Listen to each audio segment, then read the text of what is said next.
Harold's voice was shaking when he called at 8:47 a.m. on that Tuesday morning.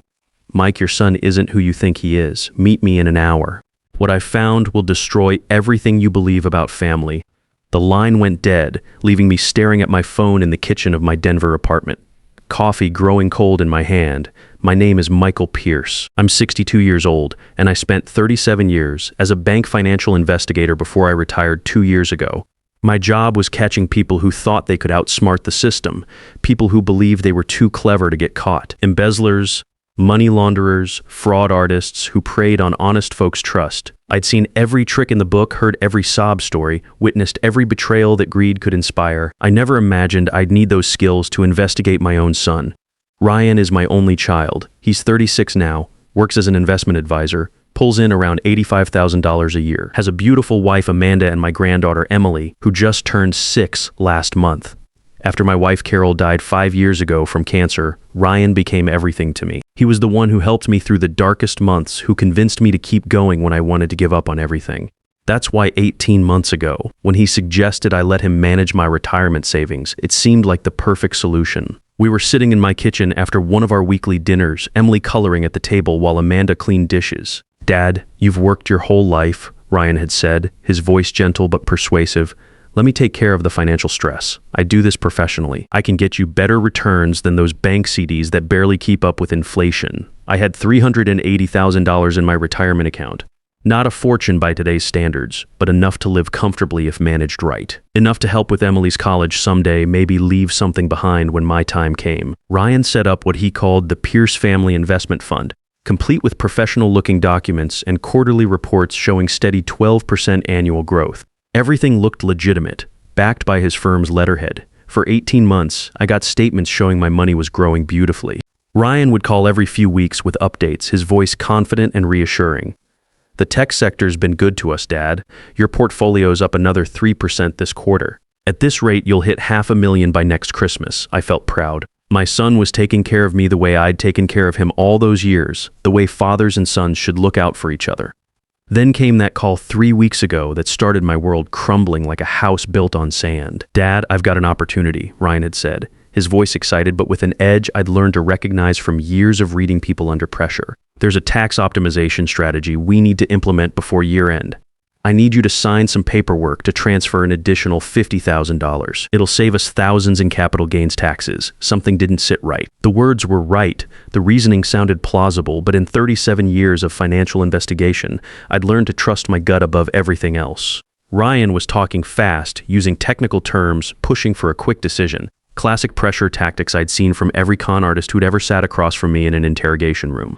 "Let me think about it," I'd said, keeping my voice neutral. "Dad, the deadline's Friday. If we wait until next week, we lose the opportunity completely. The tax window closes December 31st. That's when I knew something was wrong. No legitimate investment strategy has arbitrary Friday deadlines. No tax optimization disappears because you wait 72 hours.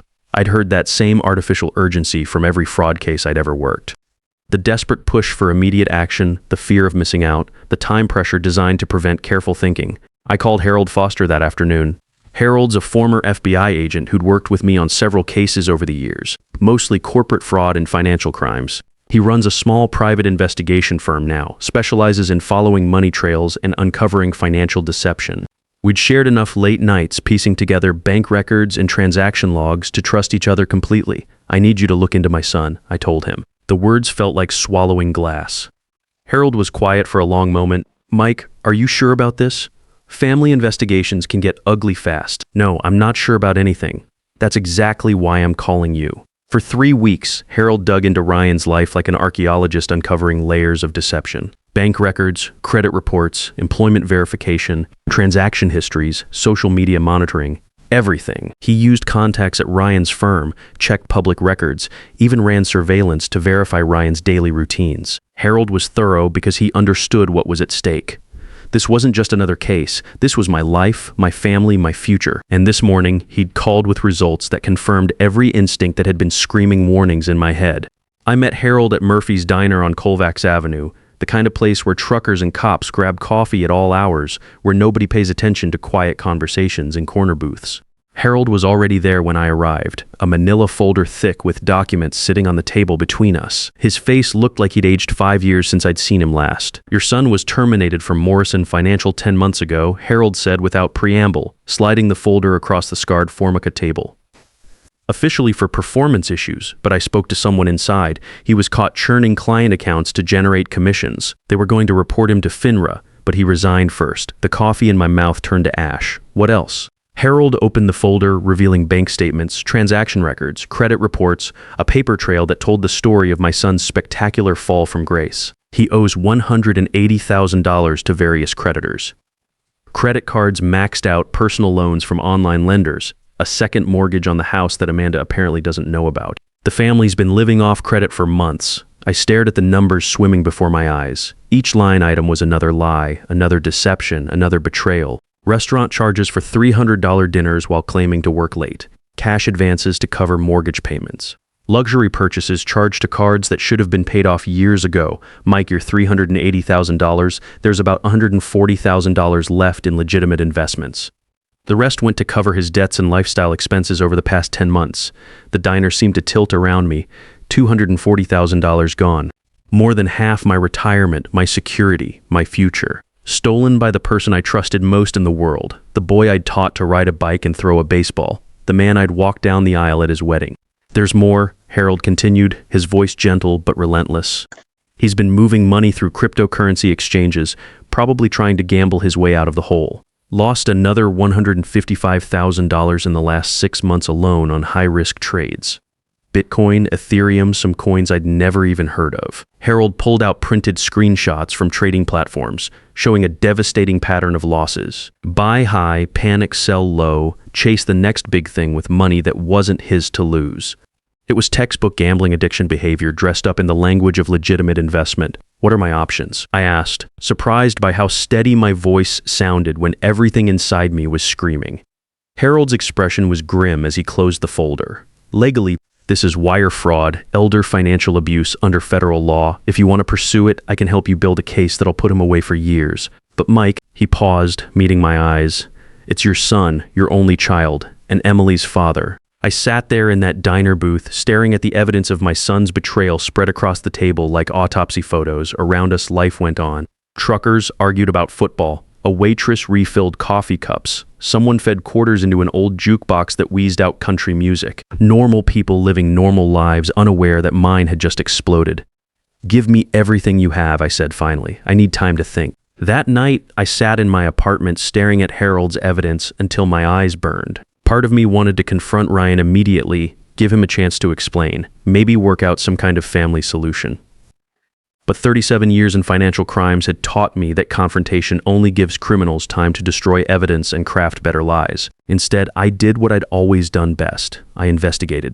Using contacts from my banking days, contacts who still owed me favors from cases we'd worked together, I traced Ryan's financial history month by month. The pattern emerged like a photograph developing in slow motion. When he lost his job 10 months ago, instead of telling his family and adjusting their lifestyle, he'd made a different choice. He'd started using my money to maintain their standard of living.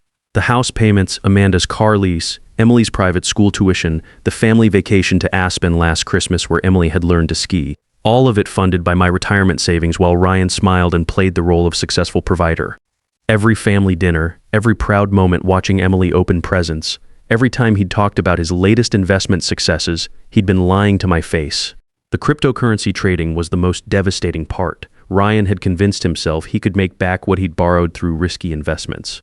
Day trading, margin calls, desperate bets that only dug the hole deeper.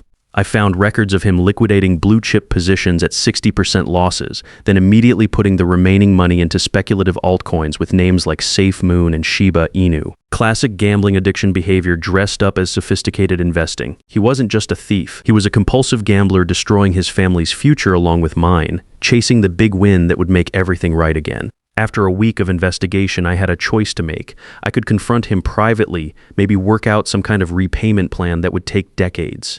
Or I could do what I'd spent my career doing, build a case and let justice take its course.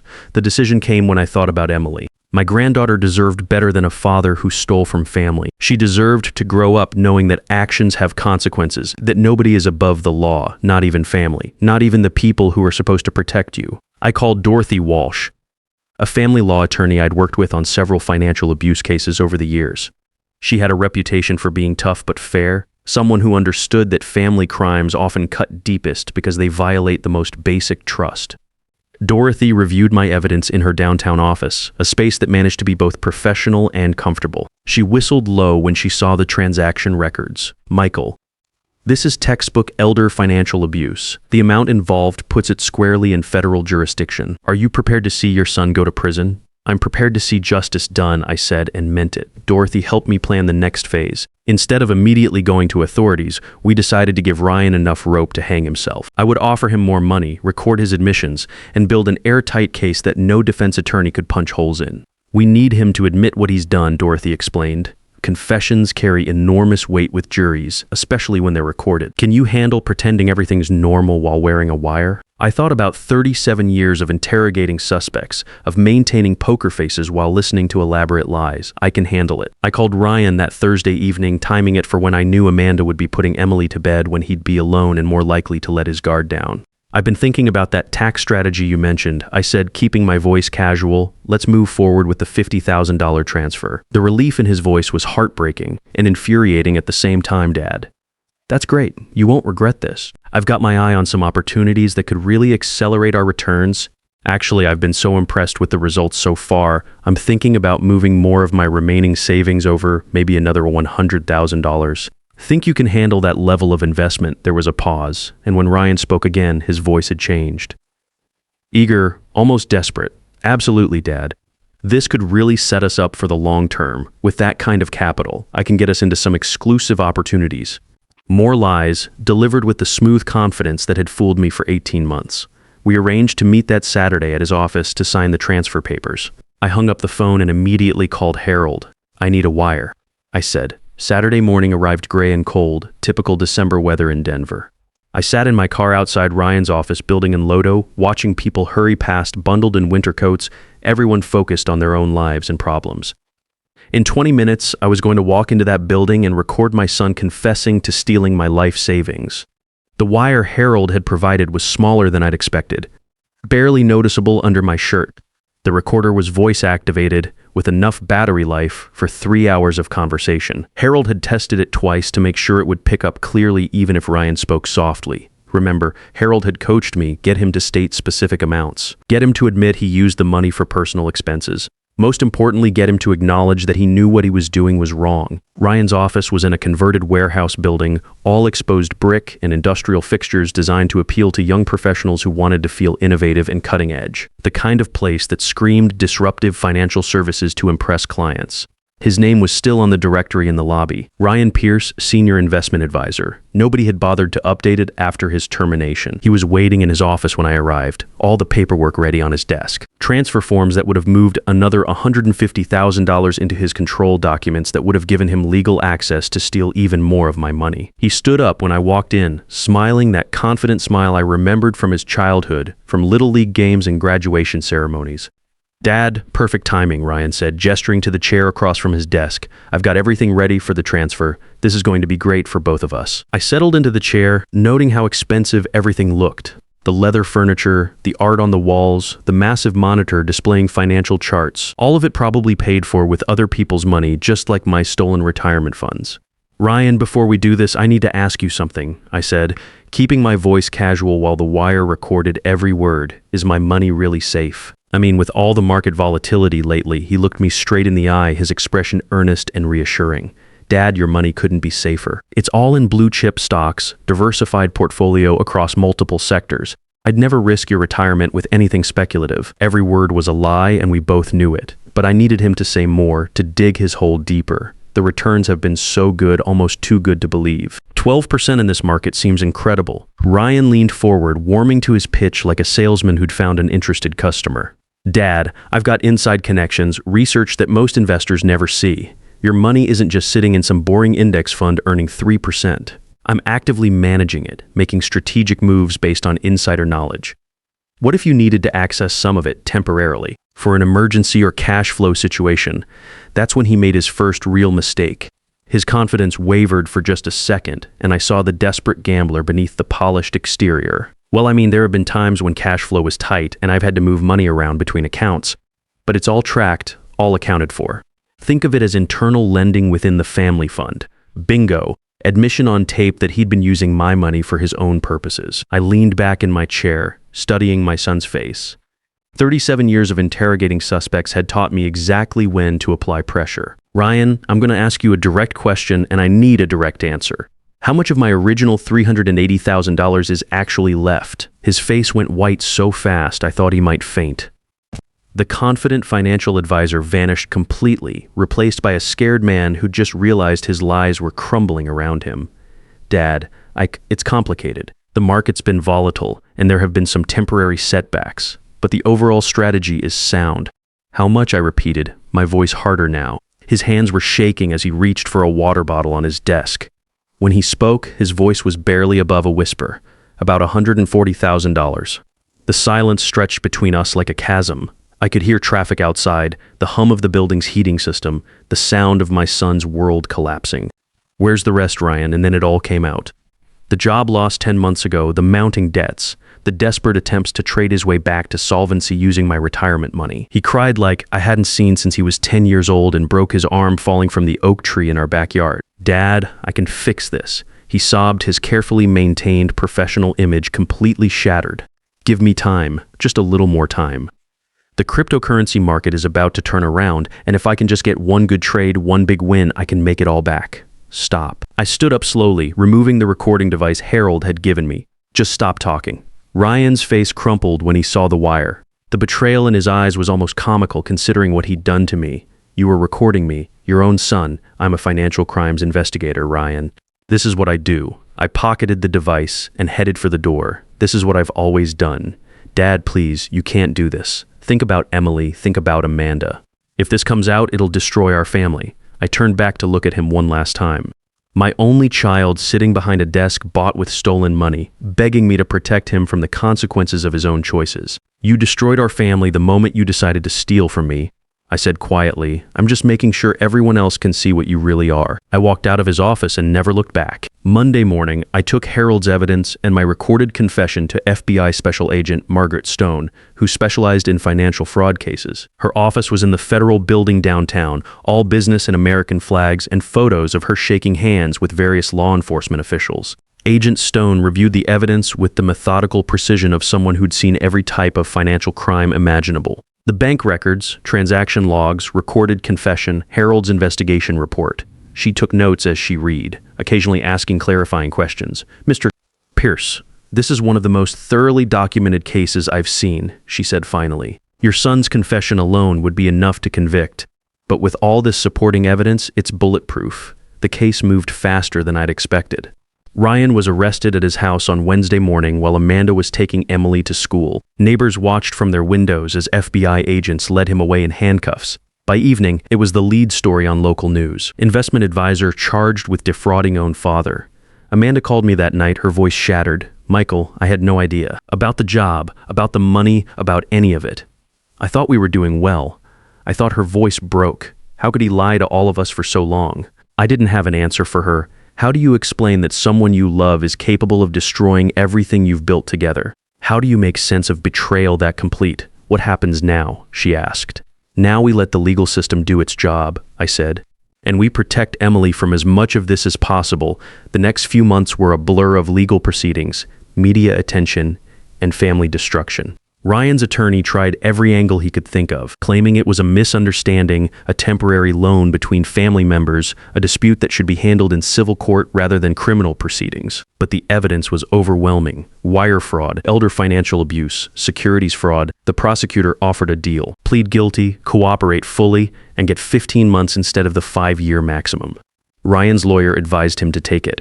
At the sentencing hearing in federal court, I gave a victim impact statement. The courtroom was packed with reporters, curious onlookers, and a few of Ryan's former colleagues who'd come to watch his public humiliation.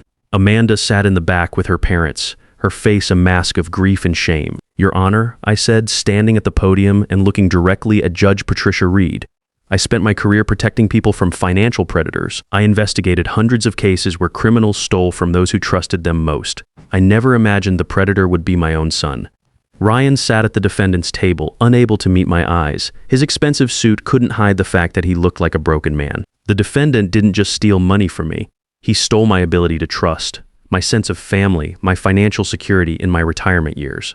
He used my love for him as a weapon against me, knowing I would never suspect my own child of such betrayal. I paused, looking around the courtroom. But more than that, he stole from his own daughter's future. The money he gambled away was meant to help pay for Emily's education, to leave her something when I'm gone. Instead, she'll grow up knowing her father is a convicted felon who stole from his own family. Judge Reed listened without expression, occasionally taking notes. When I finished, she reviewed her sentencing guidelines for what felt like an eternity. "Mr. Ryan Pierce, please stand," she said finally. Ryan stood on shaky legs, his attorney beside him for support. "I've reviewed all the evidence in this case, including your father's victim impact statement. What you did represents a fundamental betrayal of family trust. You didn't just commit financial crimes, you violated the most basic bonds that hold families together." Her voice was stern, unforgiving. "For wire fraud and elder financial abuse, I sentence you to 15 months in federal prison, followed by 3 years of supervised probation. You are banned from working in financial services for 7 years. You will pay restitution of $240,000 plus $35,000 in legal fees to your father." The gavel came down with finality. Ryan was led away in handcuffs while Amanda wept quietly in the back of the courtroom. But the real consequences were just beginning. Amanda filed for divorce within a month of the sentencing. She'd discovered the second mortgage, the hidden debts, the web of lies that had supported their lifestyle for almost a year. Their house went into foreclosure. Amanda moved back with her parents in Colorado Springs, taking Emily with her. That's when the most unexpected part of this whole nightmare began. 3 months after Ryan started serving his sentence, Amanda called me with a proposition that changed everything. "Michael," she said during one of our awkward phone conversations about Emily's visitation schedule, "I need to be honest about something. I'm struggling. Working double shifts to pay rent, trying to be a single mother, living with my parents who are getting older and can't help much with Emily." She paused, and I could hear Emily playing in the background, her innocent laughter a sharp contrast to the adult problems surrounding her. "Would you consider taking Emily? Not permanently, but long-term? She adores you. And honestly, you're more stable than I am right now." I thought about my quiet retirement, my small apartment, my carefully planned simple life. Then I thought about Emily, brilliant and innocent, needing stability and love while her world fell apart around her. "Bring her over," I said. "We'll figure it out together." That was 8 months ago. Emily lives with me now, officially my ward through the family court system.